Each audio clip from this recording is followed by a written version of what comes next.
and now you've just stolen a role from your buddy Benedict Cumberbatch. Seriously, dude. Yeah, well, there's no theft involved. I know, I'm teasing. I'm just teasing. I just think it's funny because I know you guys are such good pals. Yeah. Congratulations and always welcome back to TIFF. So happy to have you here. Thank you. And this film, I have to ask you, what is it with you and the black wigs? I don't know. They just keep coming up. I guess it's. Yeah, you know, it's never intentional. It's just because it's always the script. I mean, it was the script and the idea that I love most of all. And I would have grown it would have been my own hair if I had the time. But I sort of I always go from long to short. So I had to have a wig for this one. Yeah, I understand. But it's an amazing wig. You know, it's made out of human hair and yak hair and goat hair. Both my wig and Tilda's wig. And Mia's, and because Jim really wanted the vampires to have this kind of feral beauty that was slightly otherworldly. And we talked a lot about wolves. You know, if you see a wolf in the wild, their fur looks incredibly shiny, as if it's just almost been conditioned. And you know, because these are not just refined, sophisticated artists, they're wild creatures, they're vampires. You know, so I thought that was cool. It is cool. And Jim Jarmusch, wow, having a chance to work with him as a director. Wow. Yeah, he's amazing, truly. Yeah. What do you learn from a guy like that? How does he direct you, or does he? Or I don't know. Yeah, he does. Is it very much like a Woody Allen situation, or very different? Well, I spent a lot longer with Jim than I did with Woody.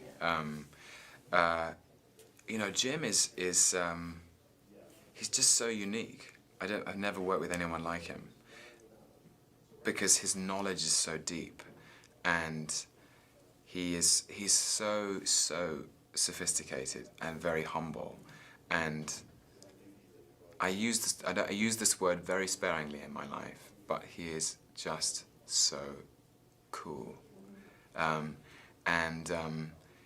know, he has such an appreciation of music and fine art and poetry, and he was so collaborative. It was, you know, he came to me, actually, we met probably just after you and I met for the first time, in November 2011, in New York on a blustery autumn day. We had a cup of tea at about 4 o'clock in the afternoon, and he said, I want to make a film about love, about a man and a woman who love each other so deeply and accept each other for who they are, and they are poetic and creative and delicate and endangered, and he's very dark and she's more optimistic, but they're yin and yang, they're sun and moon. By the way, they're vampires. And I thought, I'm in, you know, there's nothing, and it was Tilda Swinton, and, you know, and you're there. So, yeah. Great cast, really, it's really it's a cool movie. It is a cool movie. Thank you. And you're right about Jim, you can't describe him in it with any other word, you know? Yeah. I mean, he just has this amazing, he's a champion of outsiders. He's a rock star. Yeah, very cool. If you could go back centuries, who do you want to hang with? Wow. I don't know, probably these people, to be honest. Shelley, you know, the people in the film, Shelley and Byron and Mary Wollstonecraft and Shakespeare or Marlowe, whoever the hell wrote those plays.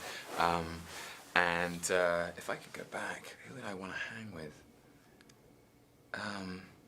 Definitely Shakespeare. Yeah. Ancient Greece I'd love to go and hang out in. I'd love to meet Plato. I don't know why.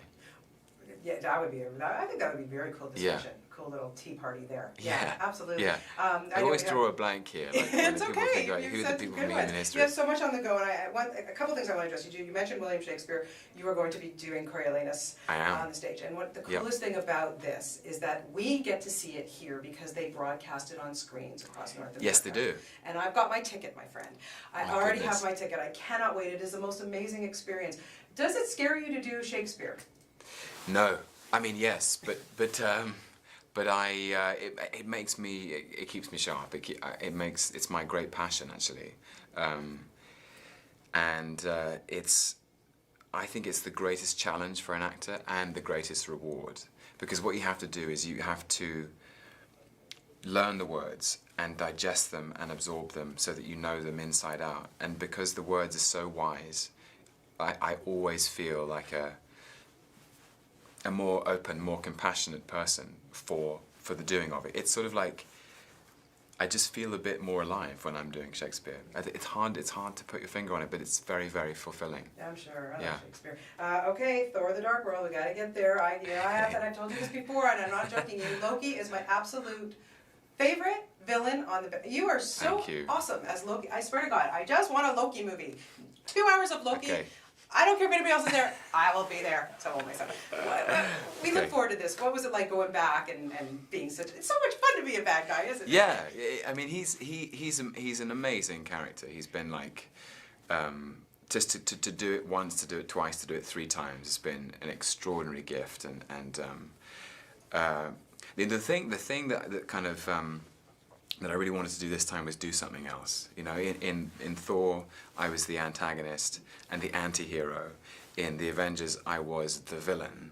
And in Thor: The Dark World, there is a hero in Thor, there's a villain in Malekith, played by Christopher Eccleston. Yeah. And then there's Loki, and he's this wild card in the pack, this sort of unpredictable element, and he's, in the story, there's a very nice complication that Thor needs to enlist Loki as an ally again, but with their history and you know how is that allegiance going to play out, it was really fun. Can't wait. I honestly didn't like when Mark Ruffalo threw you around as in the Avengers. Sorry, I was against it. You know how I feel about you, so there you go. I'm rooting for it. And lastly, we're going to have you in Toronto shooting Crimson Peak. Yes, I'm so excited about this.